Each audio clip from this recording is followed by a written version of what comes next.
Well, we have been in this conversation we started last week called Jesus Saves, a post-evangelical reframing of salvation. How much fun was last week? If you were here, come on, people. No, I mean, you don't have to. I mean, you don't have to plot. Kevin and I had a good time. All right, we had a great time.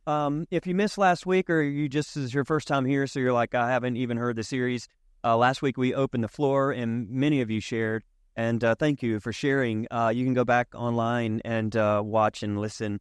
But we're attempting to talk about several things in this series. So we're going to run it for a little while here. But essentially, when we talk about a post-evangelical reframing of salvation, what I want to try to do is reframe our former evangelical notions of salvation with what I hope is a more beautiful kind of more healing, more liberating, and more comprehensive understanding of what we talk about when we talk about salvation. So we're going to do several things throughout this series. I just want to remind you, we mentioned this last week, but today I want to talk about salvation and Jewish understandings of salvation, specifically like Old Testament use of salvation. And then we need to talk a little bit about Greek and Gentile influence over our understanding of salvation when the narrative talks about salvation.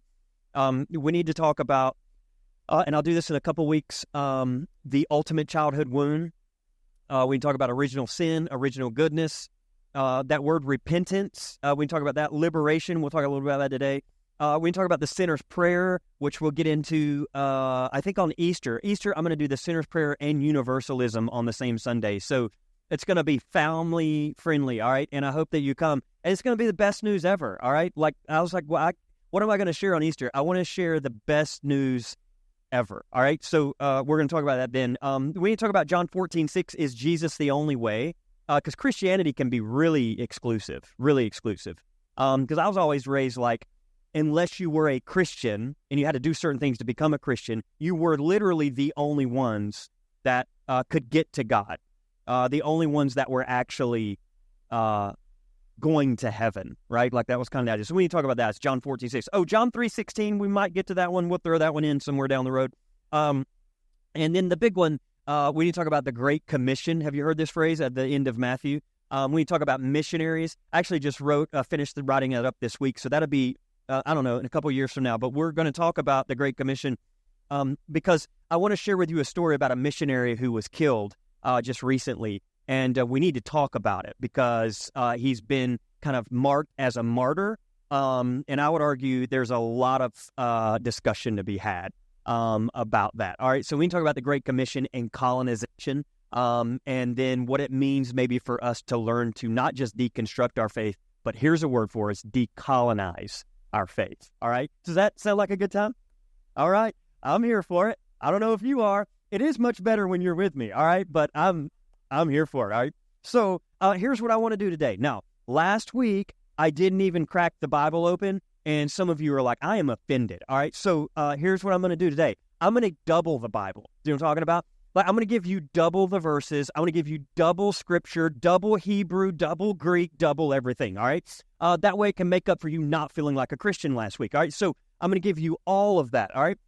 We have some ground to cover, and I want to do it in a short amount of time. So if it does feel like, oh, we're not, like, participating as much, it's intentional. I really need to give you this information this morning, and I want to give it to you and let you just do with it whatever it is you want to do with it, all right? So I want to talk about salvation in the Old Testament. Now, what I hope to do today is give you essentially two images of salvation in the Old Testament. I would argue there are three dominant images of salvation in the Old Testament, but there's no way I can get to all three. I'm going to do my best to get to two of them this morning, all right? And then with both of them, you're going to see me make a repeating statement, all right? So here's what I'm trying to show you. The repeating statement I'm going to make is setting up the trajectory of where I want us to go, all right? So all of this series builds on each other. So eventually we're going to get to a place where I'm going to tell you what I actually think a post-evangelical reframing of salvation is. But to get to it, you're going to need to see some things and how I think these writers are pointing towards what it is they're talking about when they talk about salvation. Now, the three of them are this. Let me give them to you, and then we'll talk about two of them. One, you find salvation in the image of liberation in the Old Testament. All right? Now, that's found in the book of Exodus. We're going to talk about that story in just a second. You also find an image of salvation as returning home from exile. All right? So we're going to get to that one in just a minute. Then you have a third one, which I don't even have time to go into, but it's essentially in the book of Psalms, and it's salvation as being saved literally from enemies that are trying to kill you. All right? So that's an image we don't have time to get to, but if you really are like, hey, where is the word salvation used a lot? Go read those Psalms, all right? Many of them are like what they would attribute to David, but David's in some predicament where he literally cries out, God, Yahweh, save me from my enemies, right? So that's interesting to me because it's like a literal, like, save me from my enemies. So we'll won't get to that one, but I encourage you to read the book of Psalms and you can find that one. Now let's get to the first two. Now, to get there, let me read a quote. This is from Marcus Borg. I don't know if you all are familiar with Marcus Borg, but he's passed away now. But Marcus Borg, what a hero, all right? That guy, Marcus Borg was the one who revolutionized the way I see the narrative. Marcus Borg said this one time. This is not this quote. We'll get to that in a minute. But Marcus Borg said this. He said, the Bible is true and some of it actually happened. The very first time I ever heard that, I was like, I like this man, Marcus Borg, all right? The Bible is true, and some of it actually happened. Now, Marcus Borg wrote this about salvation. I love this. He says, salvation and its siblings appear almost 500 times in the New Revised Standard Version. Salvation occurs 127 times, save, saved, saves, and saving about 300 times. Savior about 40 times. Roughly 2/3 are in the Old Testament, and the rest are in the New Testament. Now, here's what I want us to do as we're able on this Time Change Sunday, all right? I want you to imagine, now this is going to be hard for a lot of you, especially for me. I'm going to lead the charge here. I want you to imagine you don't know anything about the word salvation. Anything. I want you to just imagine with me. It's going to unlock the imagination. Some of you haven't used your imagination since you were a child. You need to get it back. Unlock it. Unlock it. What if this morning we could hear this word salvation without any of our previous experiences? Now, I know that's like impossible to do, but just if you will, like, use your imagination as if you don't know anything about salvation. And I want you to just kind of push away all of those things we talked about last week. All of the things that come with, all the baggage that comes with this word salvation, all the anxiety you feel around this word salvation. Like push all of that back. And I want you to imagine just for a minute that you don't know anything about what the word means. And I want us to let the meaning of salvation be shaped by the story we're going to read. All right? So let the story define the word. Now, let's talk about this first one. When you read the Old Testament, you start flipping through, you'll find the word salvation in Genesis, but very quickly you find it a couple times in the book of Exodus, all right? And Exodus is the dominant image, the primary image of how the Jewish world would understand this word salvation. So last week, you remember, we all came in here and many of you shared your story because you grew up evangelical, and growing up evangelical, oh my God, all that comes with this idea of salvation. You suspend all that and you say, what did our Jewish brothers and sisters that literally Christianity was birthed out of, how did they understand this word salvation? And what you'll find is their dominant understanding of salvation is found in the book of Exodus. Most of you are probably familiar with the story. It's a pretty famous story. Your Jewish neighbors celebrate it every year. It's called Passover. And they just remind themselves of this infamous story that took place. It's like their inaugural story. It's the story that set and paved the way for them, all right? And you know the story, the Egyptians had oppressed the Israelites, the Israelites basically were underneath a Pharaoh. Pharaoh was like, I want you to build bricks every day and build up my empire. And then eventually the people cry out to their God, Yahweh. And it says in the text that Yahweh hears their cry. Because I am convinced God always hears the cry of the oppressed. God hears the cry, and then God decides to do something. Now, this is a monumental leap in understanding the divine, because the gods at that time weren't really all that interested in intervening in the sense of liberation, right? But this God steps in, and this God hears the cry of the oppressed, and this God steps in and says, I'm going to do something about it. And so God sends who? Moses. All right, it's a Sunday school. Are you with me? All right. God sends and don't say Noah. If you say Noah, all right, then you have failed. All right. You're not getting into heaven. All right. So God sends Moses, and then Moses shows up. And what does Moses do? He basically like knocks on the door of Pharaoh, and he's like, Pharaoh, let my people go. Right. You know the story. And Pharaoh's like, I don't think so. And then Moses is like, I'll tell you what we're going to do here. I'm going to get Yahweh down in here, and he's going to make you do it. Right. And actually, when you read the Old Testament, all of those things that took place right before the Passover, be it the frogs, be it the locusts, be it the water that's flowing with blood, when you really get into it, it's actually a beautiful picture of the ancient Near East battle of the gods. It's quite beautiful, right? And what the writer, I think, is getting at is Yahweh is the one that sits above and beyond all these other gods. And so eventually Pharaoh's like, all right, the people can go. And they go, and as they go, they end up running into what is called the Reed Sea, the Sea of Reeds. You probably know it as the Red Sea. And they're backed up against it, and they're like, well, we don't know what to do. Well, the text says that Moses kind of like lifts up his hands. Do you remember that image? Moses has like his little staff, and he's like, God, right? And the water apparently parts. At least I was told that in Sunday school. We used to draw pictures of it. Water kind of stands up, and then the Israelites make their way through it on dry ground, the text says. So as they're making their way through it, where I want to pick up is right towards the end of it. This is Exodus 14. They've made their way through it, and then they turn around, and the Egyptians are making their way through it. And so there's like a moment when the Egyptians are coming where they're like, oh my God, like that was miraculous. I don't even know how that happened, but somehow God has liberated us. But then they turn around and they're like, but here comes the Egyptians. We're out of their land, but yet they're still chasing us. And so Moses kind of lifts up his staff again, and then the waters come crashing back down.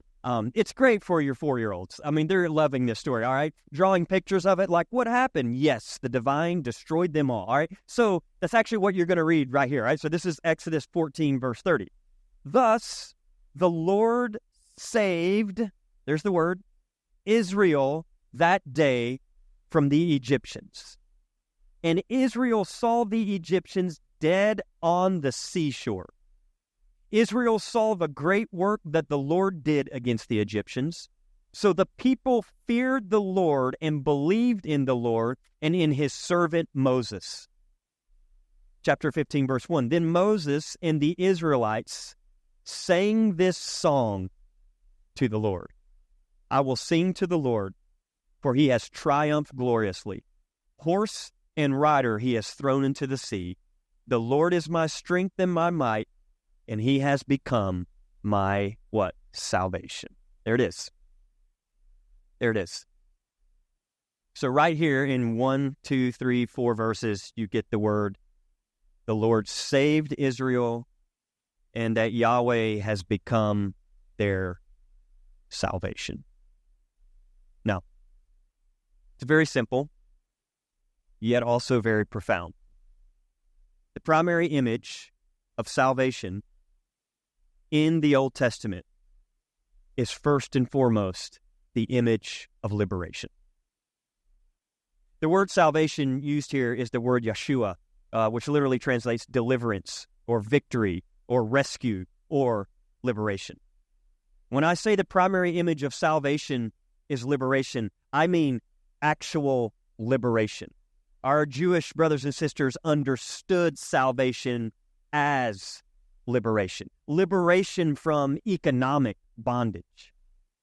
Liberation from political bondage, liberation from religious bondage. And then I would argue liberation from identity bondage. Like when we talk about salvation in the Old Testament, salvation is something concrete. It's real. It's literal. It's present. It's here and now for them in the moment. I want to be clear. When the Israelites talked about salvation, it was not a metaphor. It was an actual, literal, concrete event that happened to them. Israel is being literally rescued from oppressors and oppression. Israel did not need forgiveness of sin in that moment. All right? So can you imagine? If you go with me here, if somehow we could get in the DeLorean and take an evangelical, and we were to go back in time, and we were like, let's go back, and depending on how you read the story, you can read it metaphorical, that's great too. I don't think it matters. The point is, what's the meaning of the story? But let's go back, let's take an evangelical, set them in Exodus 14. What would likely transpire is you would have this miraculous event that just took place of these individuals who've been living in actual bondage, oppressed by an oppressor. God hears their cry, liberates them, and then they start singing. Now, if you set like an evangelical and move them over with our like modern understandings of salvation, that evangelical would do something like this. Oh, I see you. I hear you in your bondage. But what you really need, I know you think you need to be liberated from your oppression, but what you really need is forgiveness from your sin. Because your problem is, the reason you're in this situation is because you have sinned. So you just need to, in fact, Israel, if you will, now I know you got to get up tomorrow and you're being beaten and people are making you create bricks, but just hold on for a minute. If you would just bow your head and close your eyes. And you just ask Yahweh to forgive you of your sin. When what the Israelites are going, actually, we need actual liberation. We're being oppressed. Like we need someone to liberate us. I know that's what you think you need, but what you really need, see, because this is a heart problem. It's a heart problem. And if you just got your heart right with the divine, well, that's what you need. I would argue Israel doesn't need forgiveness here. They actually need liberation. This salvation has nothing to do with forgiveness of sins. This salvation has everything to do with being rescued from oppression. Maybe another way you could look at it is you can imagine setting an evangelical in that moment, and perhaps their understanding of salvation would not just be forgiveness of sin, but they would look at the Israelites and they would say, actually, what you really need is to be rescued from the hell that you're about to experience when the Egyptians kill you. Can you imagine that? Looking at the Israelites, yeah, you're in bad shape. Pharaoh's got you. I know that matters to you, but there's something more important. Can you imagine this? And it's, by the way, it's okay to laugh if you want to. I will, because I've learned to laugh at the magic of it all. Could you imagine?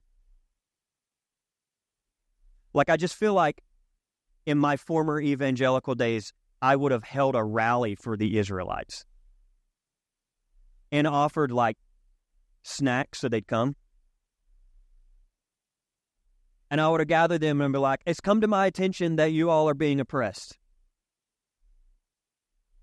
And it's come to my attention that you're asking God to save you from your liberation. And what I want to say to you is I have a question. And it's the most important question you'll ever be asked in your entire life. There is a good chance that you're likely going to die by the Egyptians, at the hand of the Egyptians. Because Pharaoh, that man loved to see some heads roll. And there's going to be some heads roll.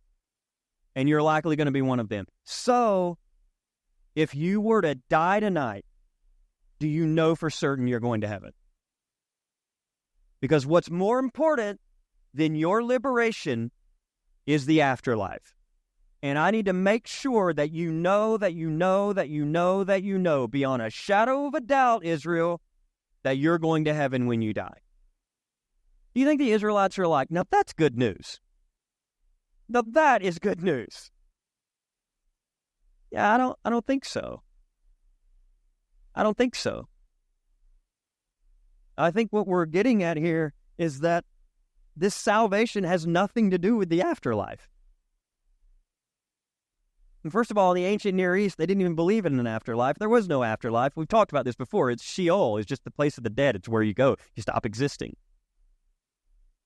So this isn't a conversation. This salvation, just because I got the letters this week. I hadn't gotten them in a long time. We finally did it again. We finally did it. Got a couple letters this week. And the funny thing is they all came from my hometown. You know what I'm talking about? My hometown where I grew up. Isn't that how it works? You know what I'm talking about? And the hometown people are like, we've been listening. And I'm like, well, you can stop. You know what I mean? Like, no one's just throwing this out there. No one's forcing you. Just letting you know. All right. But maybe you feel drawn. Ooh. All right. I wouldn't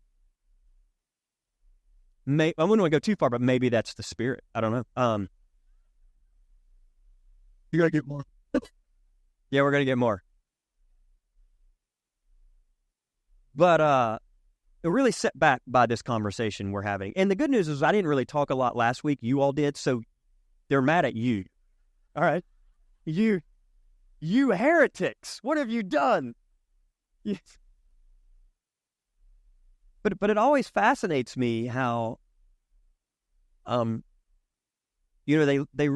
evangelicals, like, and I'm not just, by the way, if you're new here, you're like, boy, you really got angst. No, these are my people. I grew up evangelical. Do you understand what I'm saying? So it's not just throwing someone. Most of us in this room grew up that way. But they're really like, they love proof text. Man, you know this, right? You ever been in a conversation with someone, they're like, well, and they start rattling off, and then whoever has the most proof text, that wins the argument. I just want you to know you can find a proof text for anything you want a proof text for. Almost anything. You just let me know. Just email Pastor and I can show you a couple verses, all right? But I guess the point that I'm trying to make is I don't know anything more, and I don't use this word, biblical, than salvation as liberation. So if you want, like, if the beef here, it's not something that we're just like creating out of thin air. Like, as I read the narrative, the foundational story of salvation, before you ever get to the New Testament, before you ever get to all the ways that we've kind of piled on our understandings and notion of salvation, you get this idea of salvation as liberation. This is not about being rescued from a fiery pit in the center of the earth. This is not about forgiveness of sin. This is about actual liberation. And that's good news. Growing up, I used to be so confused because they would tell me that you need Jesus because you may die tomorrow. Even early as a child growing up, I remember I used to think this thought, that really, early on I used to think, that seems really strange to me, because maybe in some ways what I kept hearing was, you need Jesus because you may die tomorrow. But maybe another way to say it is, if you subscribe to that, is you don't need Jesus because you may die tomorrow. What if we said this? You need Jesus because you may live tomorrow. You understand what I'm saying? Because one of the things I kept hearing was, and this became my understanding of God, which is why I had to deconstruct and decolonize, but I kept hearing this message: God is really only good for you when you die. That's what I kept hearing, because God, there's no need for God now. You just need God because you're going to die. It's like, oh, so God, there's really no need for God right now, but you'll need him when you die. Which in my case then was like, well, I'll just wait till I die. And like right before, I'll throw some Hail Marys, you know what I mean? Like, just make sure I'm good. We'll fire up a little sinner's prayer. Of course, where they got us was they were like, you may not have that chance. Well, we better do it now. So I did it all day, every day. All day, every day. Yeah. I was introduced to a great theologian my first year at Emory. His name was James Cone. You're probably familiar with James Cone. He wrote a Black Liberation of Theology. Phenomenal book if you ever want to read it. But my professor was named Dr. Erskine. I want to get Dr. Erskine here one day. You've heard me talk about him several times. It's been around VL. Dr. Erskine's from Jamaica, and he grew up Rastafarian. Have you heard of this, Rastafari religion? By the way, Rastafari religion, their communion is they smoke weed together. That is, I'm not kidding you at all. That's what they don't. It's not just like bread and grape juice. They actually. And so my professor occasionally, this is truth. He'd be like, "If you guys want to come over," I'm like, "What is happening?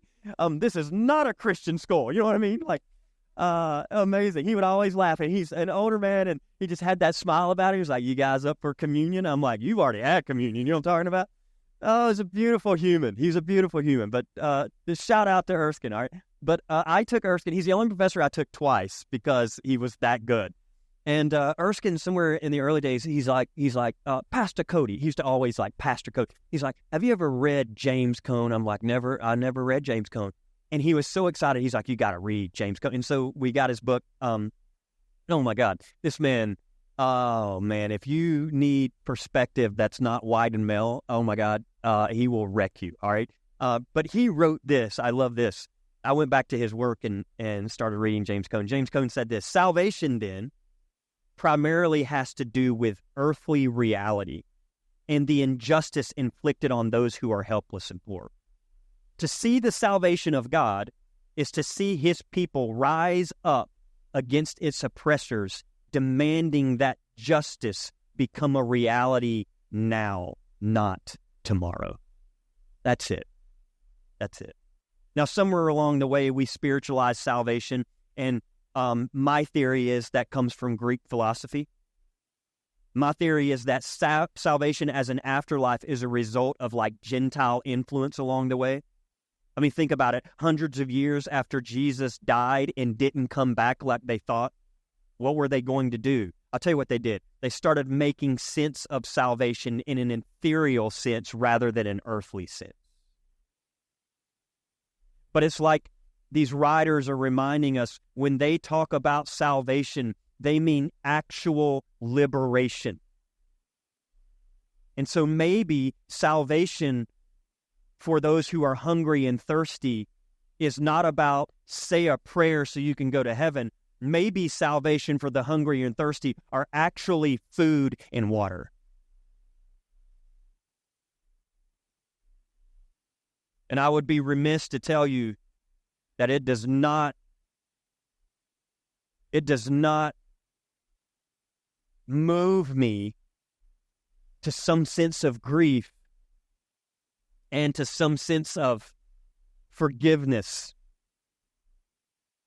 of the ways in which I peddled out an evangelical understanding of salvation that was an affront to liberation. I'm not picking on my evangelical brothers and sisters. I'm telling you, I was one of them. I, too, used to travel as a missionary. I, too, used to go into different places. I can tell you moments where I've been to Africa. I can tell you moments where I went to India. My very first trip out of the United States was 18 years old, and I went to a little town called Mumbai, India. Back then, I think it was actually Bombay. And then we went from Mumbai and jumped on a small plane and went to another town in India. And as we were there, I was a part of a group, and guess who it was? A whole group of evangelical pastors. And I was the young guy they were pouring into. You know what I mean? The up-and-coming rookie. And they're like, "We got to get this guy because he's going to be the guy." And I remember them standing me up going, "Give the gospel." And I looked out at a sea of hungry people. And I said to them what they asked me to say to them: "Hey, we brought food for you. But before we get there, we need to tell you the most important story you'll ever hear. That Jesus came and died so that when you die, You don't have to experience the wrath of God who hates you and is angry at you because of your sin and separated you because of your sin, but you can go to heaven. Now, every head bowed, every eyes closed. Before we get here, I want you to just, if you want to be saved, lift up your hand. Well, you better believe we set records that day, because every one of our friends lifted up their hand. And I have to tell you, now that I look back in hindsight, I'm going, wait a minute, were they lifting their hands because they didn't want to go to hell, or were they lifting their hands because we're like, well, that get me closer to the bread? And somehow, in some way, if this feels gross and manipulative to you, yes, that's what I'm talking about. Feel that. That's what I hope we're doing in this community of ours, is we're not afraid to push back and ask questions, and let's say, what does that look like? Now, we don't even have time yet. We'll get there after Easter to colonization in the American culture that we forced on our friends in the name of the gospel.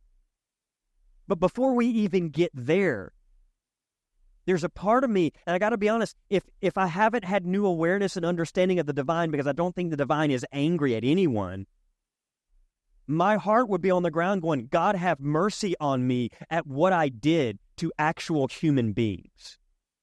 Waving a carrot in front of their face going, I know you need this, but what you really need is for your invisible soul to be saved. Are we okay today? Boy, we're fired. Oh, man, we're getting letters this time. All right. And coming from the evangelical world, you know what they called that? They called it a social gospel. You ever heard this? You're like, oh, that's not the real gospel. That's a social gospel. What other gospel is there? If our gospel doesn't have social dimensions to it that transform society, then tell me what it is we're doing. Because I have no interest in ethereal gospel that takes some ethereal, invisible soul up to an ethereal heaven. What I am interested in is flesh and blood and actual liberation for those who are oppressed. Yeah. Claps don't happen a lot. So when they when they do at our church, I'm like, because we're a quiet church, but when they do, I'm like, part of me right there wants to be like, end it. All right. Okay. Let's hold that one. That's just one. I want to just give you one more, and I'm going to rattle through this super fast, and then we're going to, 10 minutes. You got 10, all right? We're going to rattle off. It's an hour check. You're not hungry anyways yet, because we flip. Do you know what I'm talking about? It's still breakfast. We'll flip it. I get that. Do y'all get that way? I get that way. Flip it. Okay. Let me give you one more. So if you're here, and so if someone were to ask you, like, what's salvation? And yes, I know some of y'all people, we got to get to sin. Next week, we're going to get to the New Testament where they start talking about sin. But we're going to have to define what sin is. But liberation. And by the way, I'm there for that. Now, here's the second one. The second image of salvation in the Old Testament is return from exile. Now, if you're here and you're like, I'm a little fuzzy on that, what exactly does that mean? Half of the occurrences of the word Savior in the Old Testament are actually found in the book of Isaiah. Now, Isaiah is broken down into 3 different books. Not in like most Bibles, it's just one book. But scholarship realizes now there were 3 different authors or school of authors that wrote different parts, and so they break the book down in 3 sections. All right? And I want to read to you Isaiah 52, but let me just share with you briefly what's going on here. You know this, you've been around, like we love context and historical context, but 586, you know what happens? The Babylonians come in, and they crush the Israelites. They take down the temple, and essentially they take the Israelites into exile, Babylonian captivity, Babylonian exile. Now, what you need to know is they started with the elite in Israel, and they moved them to exile in Babylon. They did leave those who weren't like literate and those who were poor. They left a good portion of those in Israel so they could just keep the land going, right? And then some of them they dispersed into different neighboring places like Egypt and so on, all right? But what happened is in 586, the summer of 586, the Babylonians came in and they destroyed Israel. And as they did, they moved these folks, they dispersed them in the different areas, and then took a good portion of them back to Babylon in exile. And the exile lasted about 50 years until roughly around 539, the Persians and the Medes came in, and they were the big military superpower at the time, and they defeated the Babylonians. And when they did, they had a king named King Cyrus, and King Cyrus said, "What are you doing, like oppressing these people who've already been oppressed again? Now they're living in exile. It's not even their home." He defeats the Babylonians, and then he says, "You can go now. You're free. Go on home, back to your temple, back to Jerusalem, if you'd like." And so this is the story of how that happened. This is Isaiah 52, verse 7. How beautiful upon the mountains are the feet of the messenger who announces peace, who brings good news, who announces, what is it? Salvation. Oh, by the way, if that verse sounds familiar to you, yeah, it's in the New Testament, all right? Most of the verses that are written in the New Testament about salvation, guess where they got them? Old Testament. All right. Who brings good news, who announces salvation, who says to Zion, your God reigns. Listen, you watchmen, lift up their voices. Together they shout for joy, for in plain sight they see the return of the Lord to Zion. Break forth, shout together for joy, you ruins of Jerusalem, for the Lord has comforted his people. He has redeemed Jerusalem. The Lord has bared his holy arm before the eyes of all the nations, and all the ends of the earth shall see the what? Salvation of our God. And then verse 11, I love this. The writer writes, depart, depart, go out from there. This is the moment where they're free. This is, again, a moment of liberation where they've been exiled and forced to live in a place that wasn't their home. And in that moment, this writer's like, Yahweh says, depart, you're free to go. The Lord has saved you once again.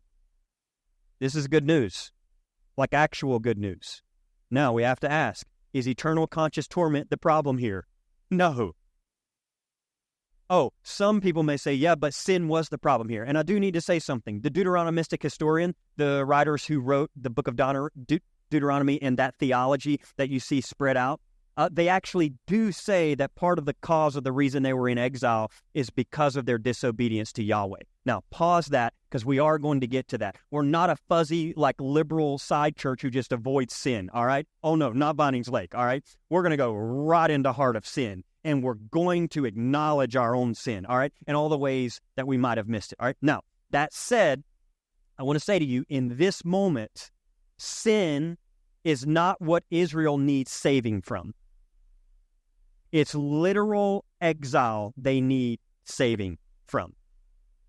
And to be in exile means you are separated from your land, your family, your temple, and your home. Now, I want to pause here. So we've made the point clear. I've just said it twice. The idea of salvation being concrete and literal. Okay. Now what I want to do is I want to show you something. Now, Egypt, the Israelites, when they're liberated, what happens?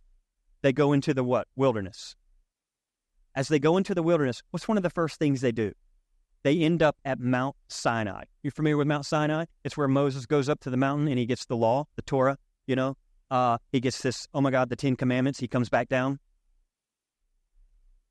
Scholarship says that this moment, and I love this image, where Mount Sinai takes place, they say it's like a marriage ceremony where Israel and Yahweh come together.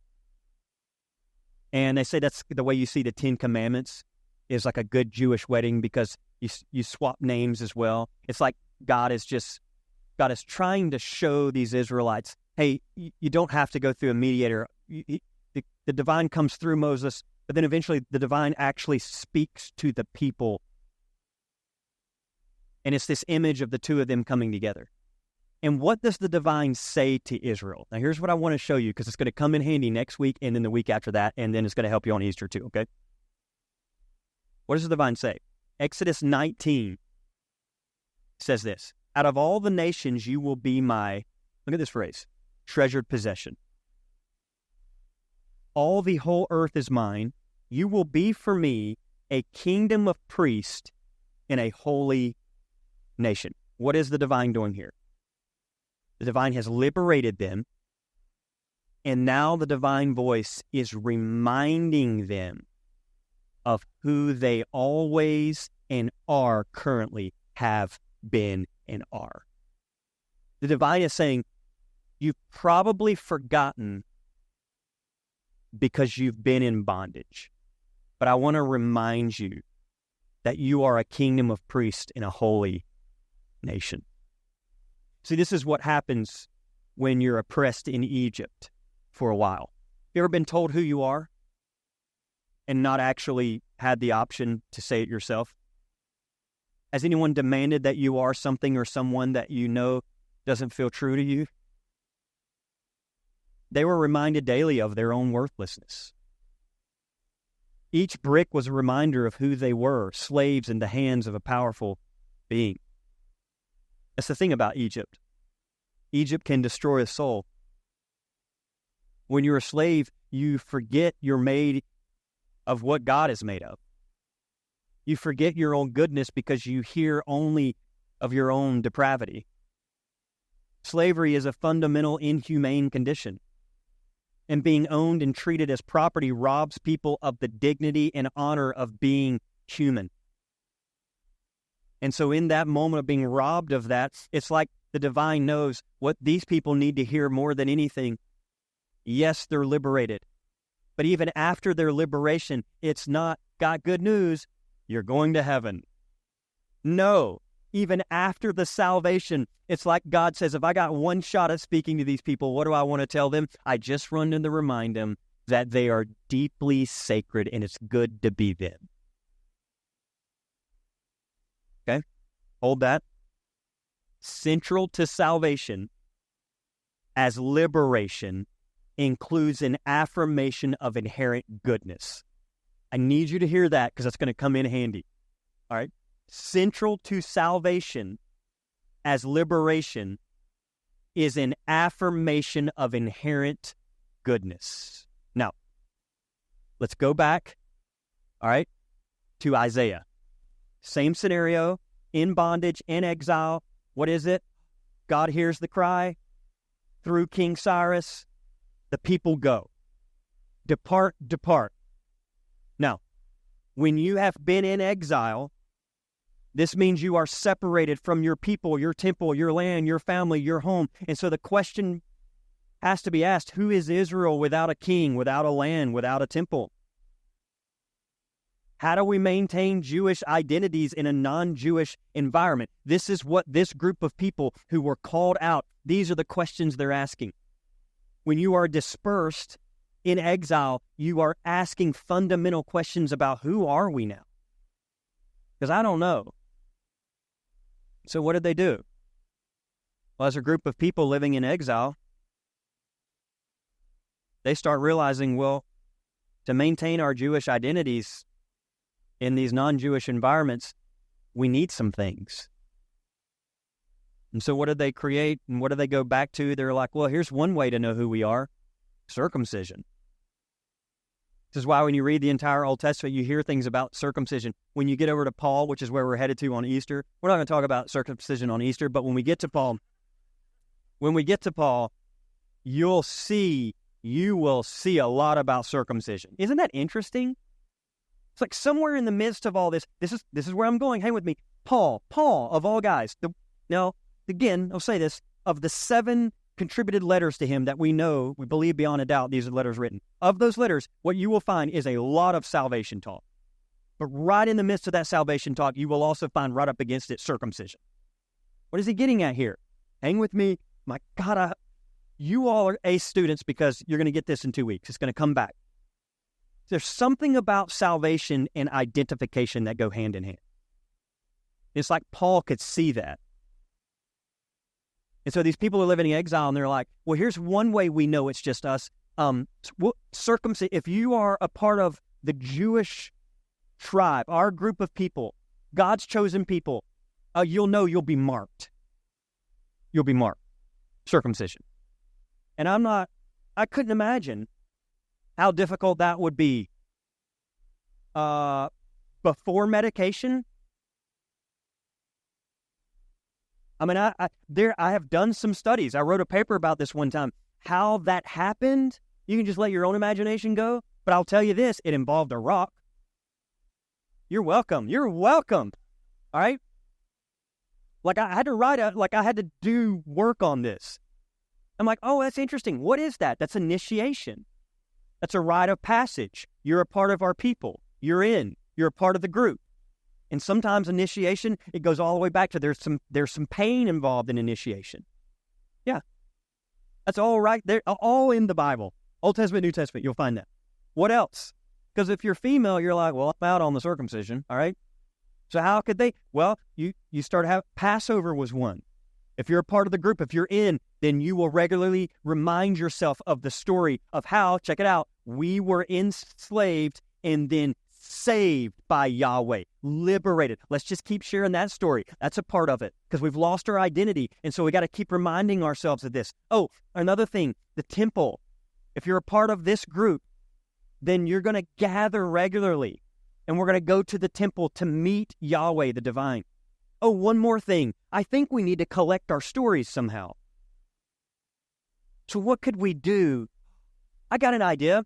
What if we started writing, the stories, all the stories that were passed down to us? What if we wrote them and put them in like a book together? We could call it the Torah. Yes, it's when they're coming out of exile that they collect and edit and write all of the oral stories that were passed down to them, starting from Adam and Eve and the creation narratives. There's a couple of them all the way through Egypt, all the way through what has transpired to them in that moment. They collect and write. Why? So people won't forget where they came from, who they are. Yeah. And what is the story they collect and edit together? Well, here's one. Genesis 1:27. What does it say? So God created human beings in his image. In the image of God, he created them. God blessed them, and God saw everything he had made, and indeed, it was very good.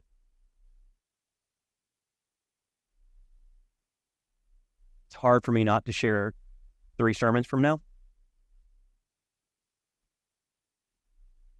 We're back to identity. So in some ways, coming home for the Israelites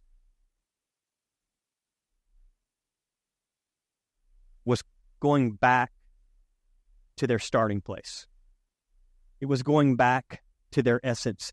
It was going back to where it all began. It was going back to this, again, central to salvation is liberation, is an affirmation of their inherent goodness.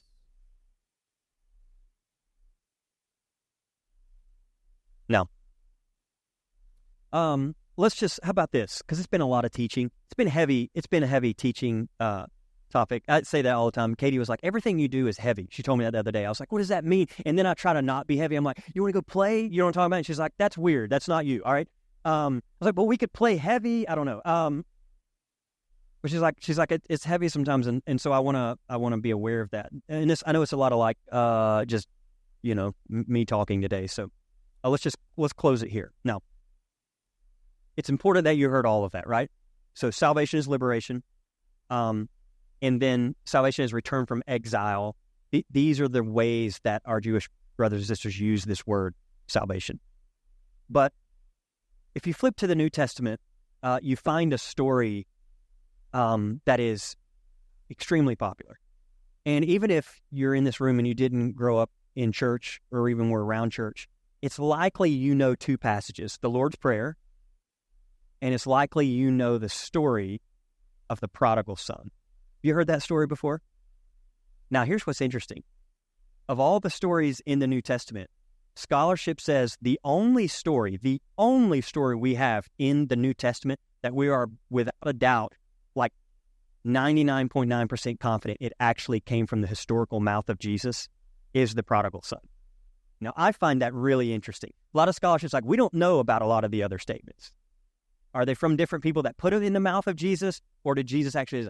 And I don't even know how they figure that out. But the scholarship is, we believe, like based on what we're seeing here in the writing here, that this actually came, and these are confirmed from other outside traditions as well. All right. Now I find that interesting. Now, the reason I find it interesting is because think about that story for just a minute, and we close with this story. Think about it. What is the story? The story is about a younger son. And what does the younger son do? The younger son takes his father's inheritance. And then he leaves. And he goes out and he spends every bit of it. And I love the story for many reasons. One of the reasons that I love it is because he has another brother. And I love that the son goes out and does his thing and then comes back, and the other brother's like, we're just going to take him back? And the other brother's really just raged about it. And then my favorite is the son not one time ever tells his dad what he actually did, but the brother told his dad what the son did. You know what I'm talking about? And I'm like, God, if you have a sibling, you know that's true. Like the brother's like, you're going to let him go out? He squandered money on like women. You're like literally. And the brother's just like, did you have to say exactly what I was doing? The younger son goes out. Now, where does the younger son go? The text says to a distant foreign country. Now follow here. 90% of the stuff you read in the New Testament comes from the Old Testament. Already you should know based on the story I just told you. So when you read it, you go, wait a minute, this sounds a little bit familiar. Yes. The son goes out to a foreign country. What happened to Israel? Israel ends up in a foreign country in exile.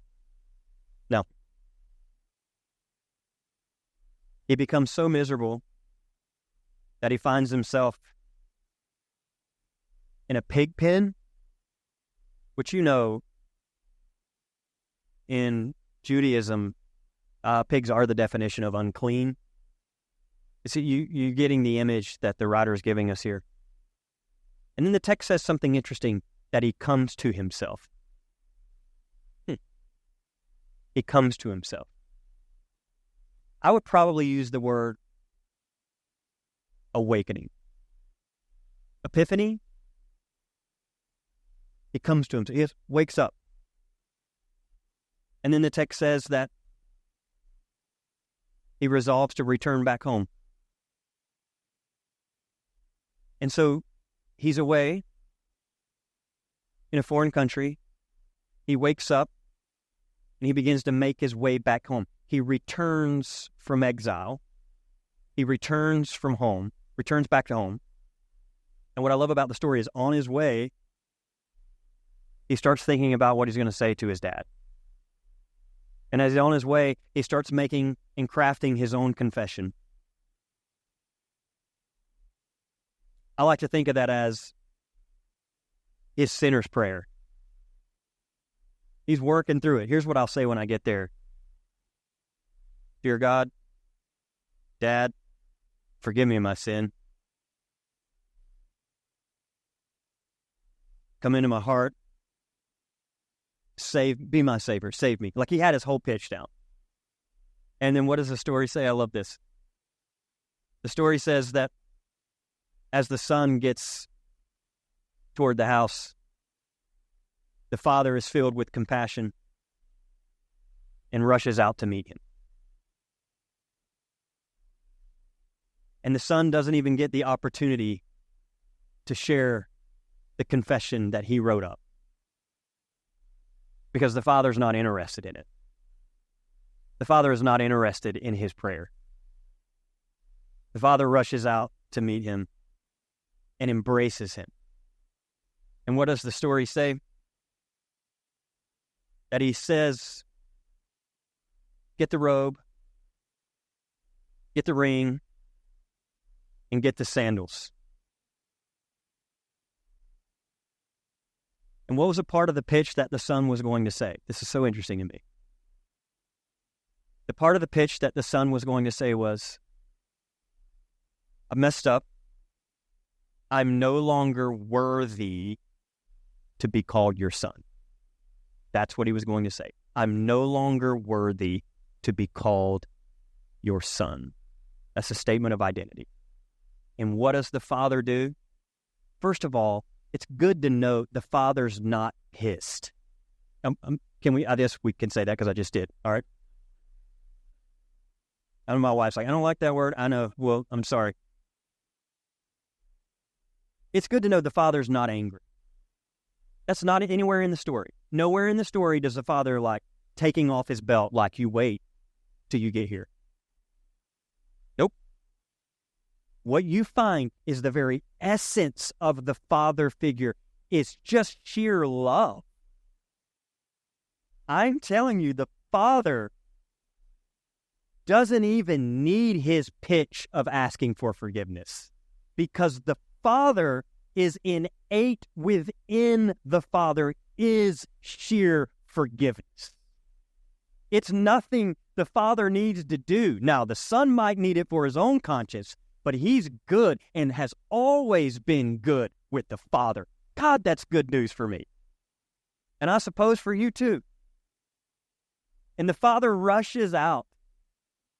And then the Father says, get the ring, get the sandals, get the robe. What is that about? What is that about? The Son just said, I am not worthy to be called your son. And the Father's like, we'll see about that. And the Father gets all of those elements that are statements of identity, that you belong, you're in the house, you have always been my son. And it's as if the entire story is essentially about the Son just waking up and realizing, remembering that he has always been and always will be his Father's son. Because central to salvation as liberation includes an affirmation of inherent goodness. You know what the older brother says? This isn't fair. I do want you to know, of course, grace isn't fair. That's why it's called grace. But, you know what he says to the older son too? This is so great. What's the problem? I've always been with you too. And everything I have is yours. You're a son too. Everything I have has always been yours.